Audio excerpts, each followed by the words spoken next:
So, good morning, everybody.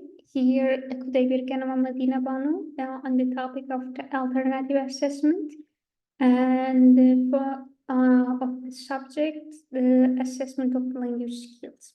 So here we can see the traditional assessment versus alternative assessment. So the questions come to your mind. Why do we need traditional assessment? Yes.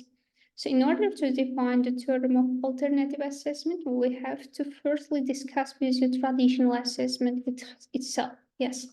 So traditional assessment, so this side, I mean the very first side of the table is about the traditional assessment and the tools for the traditional assessment.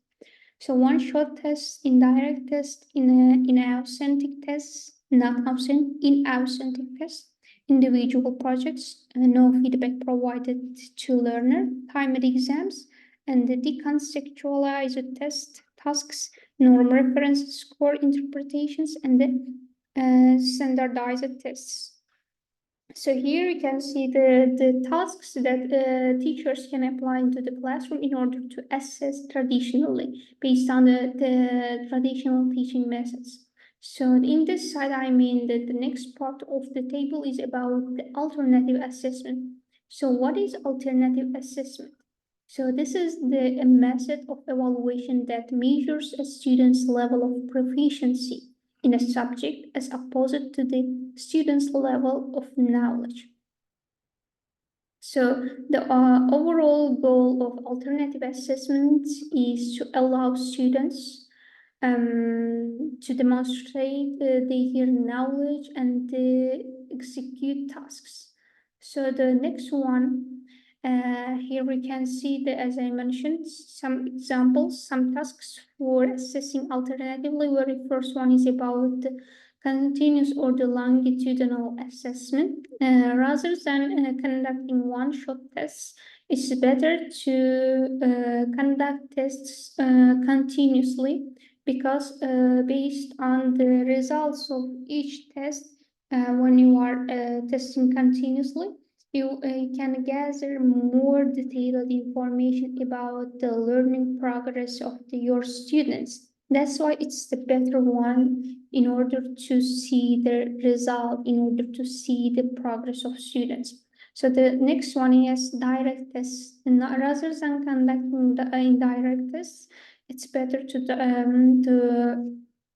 conduct direct tests because of the again it will be based on the knowledge performance of the students. That's right. An authentic assessment nowadays is a good way to have authentic assessment tasks in the classroom because sometimes we can see the difference between the young generation and old generation.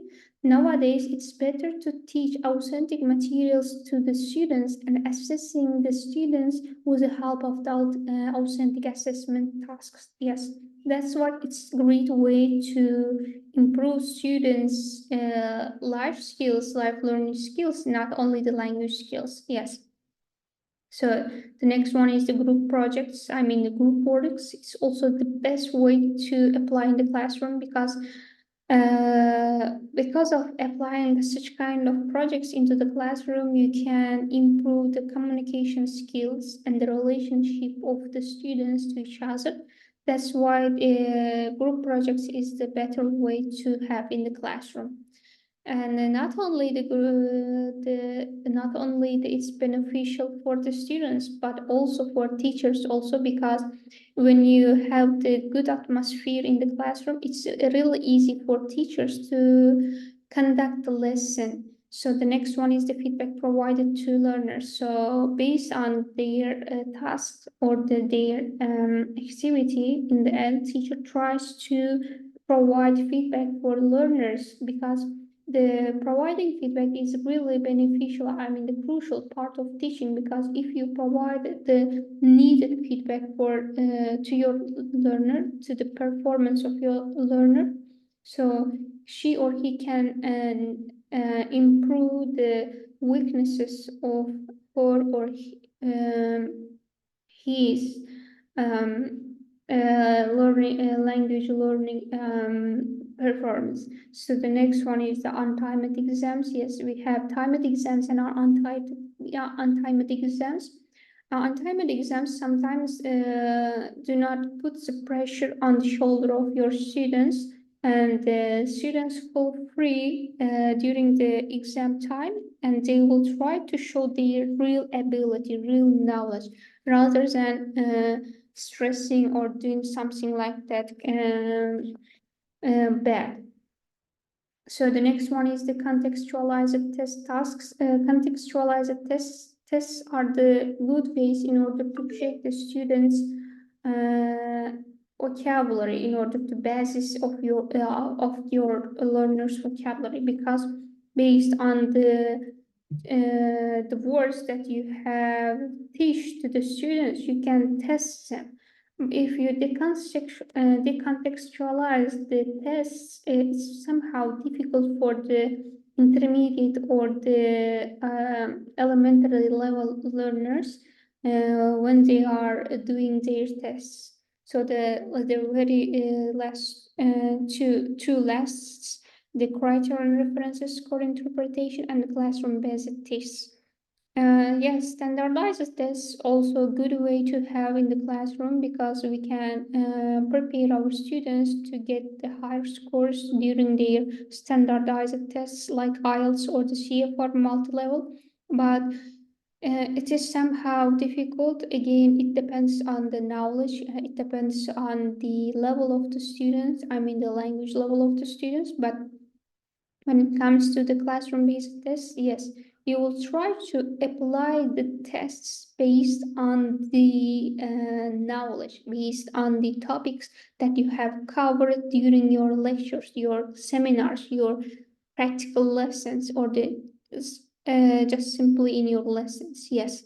So that's why the classroom-based tests also the best way, I mean the beneficial way, in order to apply into the classroom to assess alternative.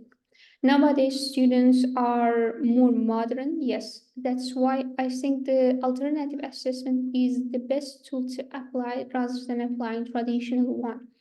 And yes, we need to apply traditional assessment also into the classroom when we needed it, yes. But if when it comes to modern teaching, modern language teaching methodology, yes, of course, alternative assessment is the top one, yes. So that's all for today. See you next time. Bye bye.